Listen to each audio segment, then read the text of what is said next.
Welcome to Redtastic. Story 1. I, 21 male, took up a degree in arts because it has always been my passion since I was young. I have always been looked down for it, especially my aunt, who always compared me to her son, who was a medical student. Whenever she would call her son, who was, by the way, my roommate in our shared flat with 2 other male students from our university, she would always condescendingly mention how my cousin was going to be a doctor and I would end up as a teacher at best, with 1/5 salary of her son. It got so annoying over time that whenever I sensed that my aunt was calling my cousin again, I would walk out of the room and do my artwork outside instead. I didn't even want to live with my cousin to begin with, but he couldn't find another place to stay near the university a week before the classes started. So I agreed and ended up having him as my roommate. In almost a year of living together, we never got close because we didn't have anything in common. We only talked when it was about some concerns in our flat, like the monthly contribution for the bills and rent. Literally nothing else other than that. But surprisingly, he casually asked me one day about the painting I was working on. He asked me what medium I was using and even the sizes of the canvas I was painting on. It was so strange of him to seem interested in my art or even art in general because it was the opposite of his interest. He had even just let his mom look down on me, being an art student all the time. I didn't overthink that situation too much and just casually answered all his questions. But after that incident, I noticed that some of my artwork was missing. At first, I thought I'd just lost count of my piled-up painting canvases in our shared room because I never doubted that my cousin could do something about it. However, while I was preparing for school one day, 2 cops knocked on our door looking for me and escorted me off to the station without explaining to me why. So I was so confused. It turned out that a random man who was claiming that he was my client filed a complaint against me. He was claiming that I scammed him by not providing the commissioned painting I promised to him, which he said he had already paid and was given a tracking number for the painting that was shipped almost 2 weeks ago. But it still hasn't arrived yet. I was literally so confused because, first of all, I only accept digital artwork commissions, so there was nothing to ship out. The man kept on insisting on his claims, so the cops had to intervene between us to clarify everything because they seemed confused with all the happenings as well. I told them that I didn't sell any physical artwork online and that I wasn't the owner of the account of the online seller whom the man bought the artwork from. They didn't even have any concrete proof of their accusations, so they eventually let me go. But in the afternoon, on the same day, the cops went back to our flat to do an investigation into my cousin and the other 2 students living there. The other 2 immediately proved their innocence because they didn't have access to our room, where my artworks were stored. So, when my cousin was the only suspect left, he later crumbled and admitted to his mistakes. He confessed that he had conned the buyer and several other buyers out of nearly 20K over the weeks, expecting that I would take the fall, but why would I? I didn't want to get involved in that because it was all his doings, and he should face the consequences of it. So I let the police arrest him for the crime he did. But when my aunt knew about it, she was literally cursing me for not taking the fall. She was implying that her son was going to be saving lives, and he just wanted to relieve himself of some med school debt, and I just ruined his life. How did that even become my fault? I wasn't a saint to do that for him after using my name and my art to con people. And I really couldn't do anything but let the authorities handle the situation he caused himself. Anybody have any advice? Update. Just a few days after my cousin was arrested, he was released after paying the fine and the compensation to the people he conned. However, he got a misdemeanor on his records and is still under scrutiny. So he's not allowed to go back to med school yet. He moved out of our flat, so I'm alone again, and honestly, it's more peaceful this way. I'll take this piece I have right now as an apology from them. OP, your cousin did the crime, he should pay for it. He tried to ruin your life and get you to take the fall for something that you didn't do. Your aunt needed a reality check. Just because her son is in medical school doesn't mean he's better than you. With this misdemeanor, he'll probably have to get out of medical school. I'm glad he's now out of your hair. Good luck with everything else, OP. Story 2. Long-term lurker, first-time account posting. I've debated posting this for a while now, but since I've been so vocal the last few days on this subreddit, I figured it was time to find out if I was the a-hole, instead of just commenting on others. My wedding was September 21st, 2019. We had a fairly decent-sized wedding. My cousin, on my stepdad's side, we are not close whatsoever, and her boyfriend have only been dating not even 6 months at this point. I've met this guy once before my wedding, and he never shows up to any family functions. We are all having a great time at my wedding. My husband and I are mingling with guests while everyone dances. The next thing I know is my cousin's boyfriend asks the DJ for his mic and goes to the center of the dance floor saying he has an announcement to make, and calls my cousin over.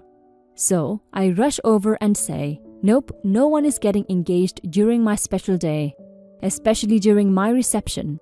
You can get engaged later tonight, but not right now. It's my day, thank you for understanding. And I go to walk away. My cousin starts puffing and my aunt, her mom, starts yelling at me and calling me an entitled brat. It causes a huge fight and they all end up leaving. My mom, stepdad, dad and stepmom are all on my side and were even pissed that they think it's okay to do that during a wedding they all paid for. My nana, stepdad's mom, says I was wrong and told me to apologize and call them over and allow him to propose. Needless to say, it didn't happen. Flash forward to Christmas. Ugh, it was terrible. My stepdad's entire side was rude and ignoring my husband and I. And of course, guess what happens? My cousin and her now fiancé announced their wedding date, September 21st, 2020. I am beyond pissed and so not planning to go. It's my damn 1-year wedding anniversary. My family is upset that they would do that to piss me off for not allowing them to get engaged during my reception. My cousin says they chose to get married on their 1-year engagement anniversary. Either way, regardless of the real reason, I'm still upset. Of course, my nana is super excited. So Reddit, am I the a-hole for not allowing them to get engaged during my wedding reception? And am I the a-hole for not attending the wedding on my 1-year anniversary? Edit. You guys have been so sweet. I'm trying my best to reply back to every single comment since you all took the time to comment on my post. Y'all will get your reply eventually. Thank you guys so much. It's totally making me feel better after this messed up situation. Not the a-hole OP. The only time a proposal at a wedding is okay is when it's been discussed with the bride and groom beforehand. It's poor manners at best. I don't think you're the a-hole for skipping their wedding, but if they're a family member you previously had a close relationship with and want to stop the family drama, I would consider being the bigger person and just go. If you don't care though, just keep doing you. Now for some comments. Not the a-hole. On your wedding day, the spotlight deserves to be yours and your partner's alone. To assume that someone would be okay with taking the attention from them on such an important day without even discussing it is shitty. Getting mad for not being able to go through with it is just childish.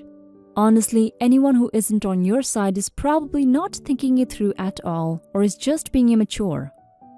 Not the a-hole. It's a huge no-no to propose at someone else's wedding. It's demanding attention away from the people who are actually getting married, and that's not right. I probably would have reacted the same way. The only time that would be okay is if the person had run it by the newlyweds beforehand. Since it would be a 1-year anniversary, I wouldn't blame you for skipping.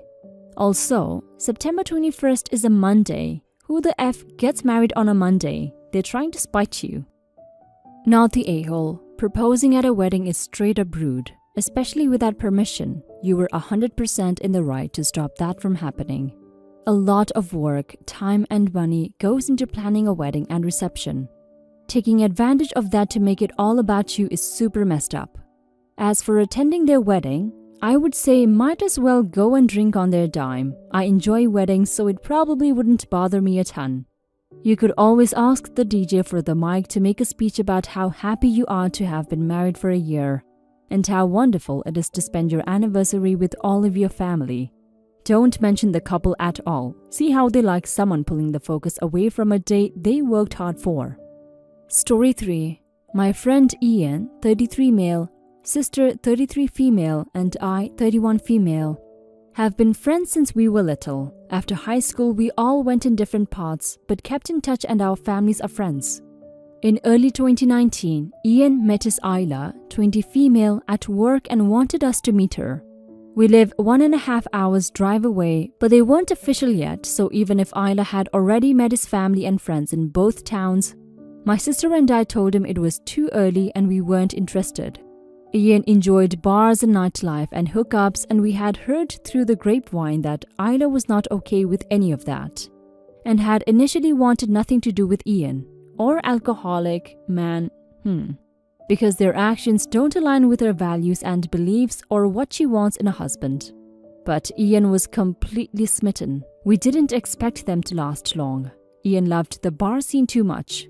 August, I got engaged, and he didn't come to my engagement party because he was away with Isla.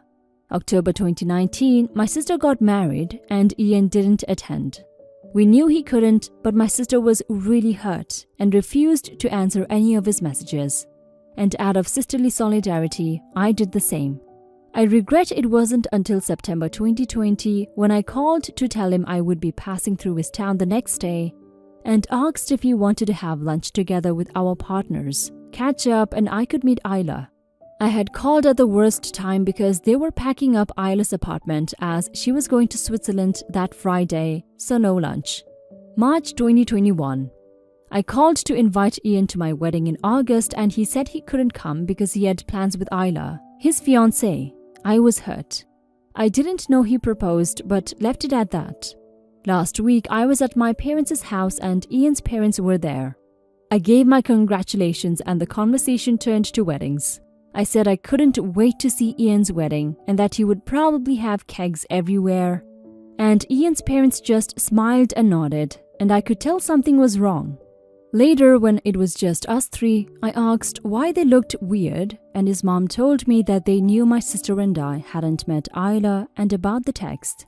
They told me it was a bit presumptuous of me to assume I would get an invite considering 1. I haven't met the bride in 3 years. 2. I snubbed Ian. 3. The hometown is 7 hours drive away. They've gone up enough times in 2019 alone for Isla to meet all of Ian's friends, his family, and know them well enough to give them gifts when she comes back from travel. This was to prove number 1 was my own fault and not from her lack of effort. 4. Ian has said about not wanting to invest in a friendship between us, partially as I'm still close with his former best friend. Some friends think I'm the a-hole and responsible for this, and knowing the bride to get invited is a common standard. But others think Ian is the a-hole because we invited him to our weddings. And he shouldn't be petty when our families are close and I would know 3/4 of his guests. Now for some comments. You're the a-hole. Ian's family already did a perfect job laying out the reasons why, so I'm not sure why you're still confused. But then I'm also not sure why you're so hell-bent on being invited to a wedding where you immediately dismissed the opportunity to get to know the bride, because you were so sure she wouldn't last, and are expecting a raging kegger that clearly doesn't line up with what Ian's into these days. So maybe you should just accept the loss of the friendship and move on with your life. You're the a-hole. You didn't make the effort and actively snubbed meeting her, and then snubbed him for 3 years. All because he couldn't make your sister's wedding. He gave you both notice he couldn't go, so it's not like he just didn't show up on the day. Not really coming across as someone who he would want to be friends with anyway. Just because you invited him doesn't automatically give you an invitation to his wedding after the way you've treated him. You're the a-hole. You're not friends anymore. You blew him off and ghosted him for a year and then made no real effort to get to know the bride or validate their relationship. Those actions end any friendship. The traditional etiquette of weddings is to wait for an invite. That's the whole point of having invites. Or else weddings would be more casual where anyone can show up. Unless you get an invite or save the date for a wedding, it's presumptuous and rude to think you're automatically going.